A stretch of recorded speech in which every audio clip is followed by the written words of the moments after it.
But when I did walk through that forest, it was an incredible sensory experience. And I'm going to deviate just from this a bit, so Dana, don't panic.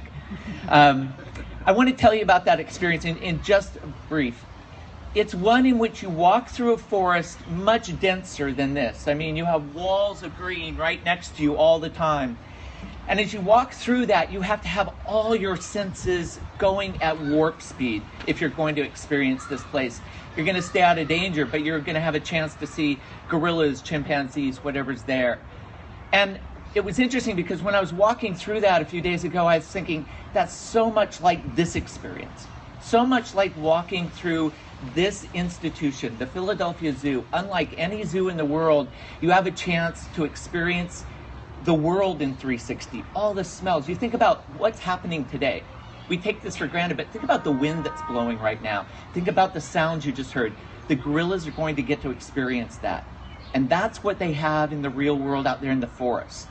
These animals experience it in all those ways, and that's how you get to experience them too. That's so exciting for you and for them. So I'm really happy to be here and get to be a part of this opening. I think it's a tremendous opportunity, and it's nice and cool. So that's a lovely part of it.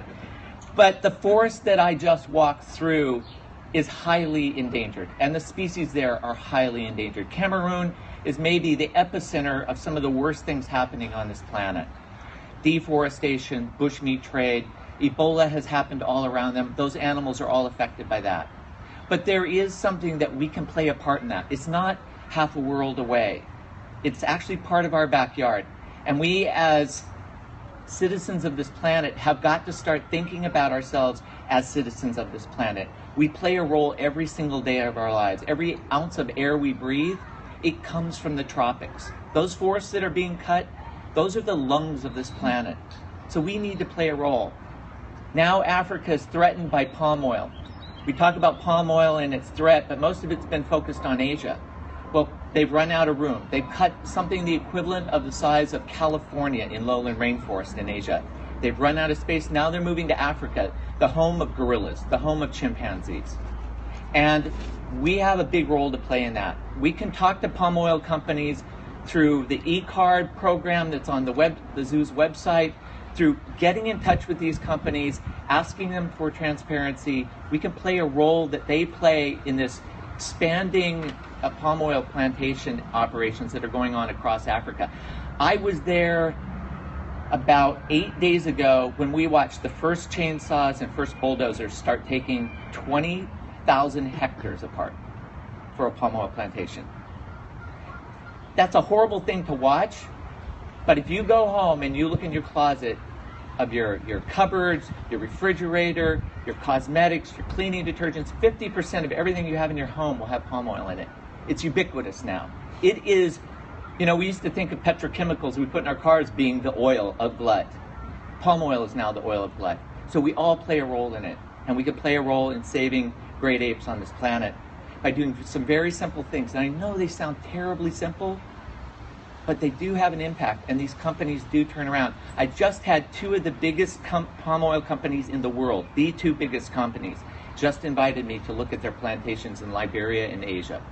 I've been trying for 3 years, and thanks to Valerie on the staff here, and they're now opening up to sustainability. It's because of your voices like people from the Philadelphia Zoo. 45,000, I think, have written e-cards. That's a huge, huge impact. So you can play a role. The other place you can play a role is looking at your paper use.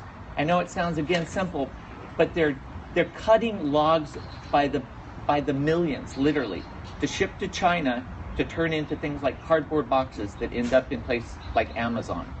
So we all are connected on this planet. We all play a role. So you have an opportunity to do that. So recycling, reusing, especially reusing, and reducing what you use has a huge, huge impact.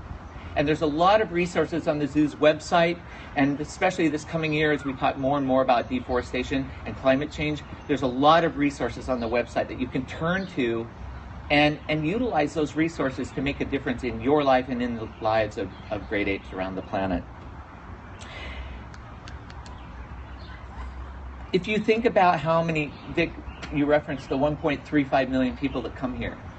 Do you realize what 1.35 million people could do if you each wrote a letter, if you each donated $1, the impact that you would have on global conservation? 1.35, if we just think about that for a second, if we each donated $1 towards conservation, $1.35 million. That would change the conservation conversation in countries like Cameroon, completely change it. Because now it would be saying, we value this resource, we value those forests, we value that clean air that all of us are going to breathe, and the clean water. So I'm not going to go on and on and on, but you do play a role, and it's really important that you remember that every single day of your life. Thank you for all being here. Thank you for experiencing this. Walk around with your eyes closed part of the time and just smell. You'll smell the gorillas as they get out and they start experiencing this place. It's an interesting way. It's not great for the TV cameras, but it's a great way to experience this. So thank you all. I would like to introduce an important guest and one that's made a lot of this possible, and that's Craig Adams, CEO of PICO.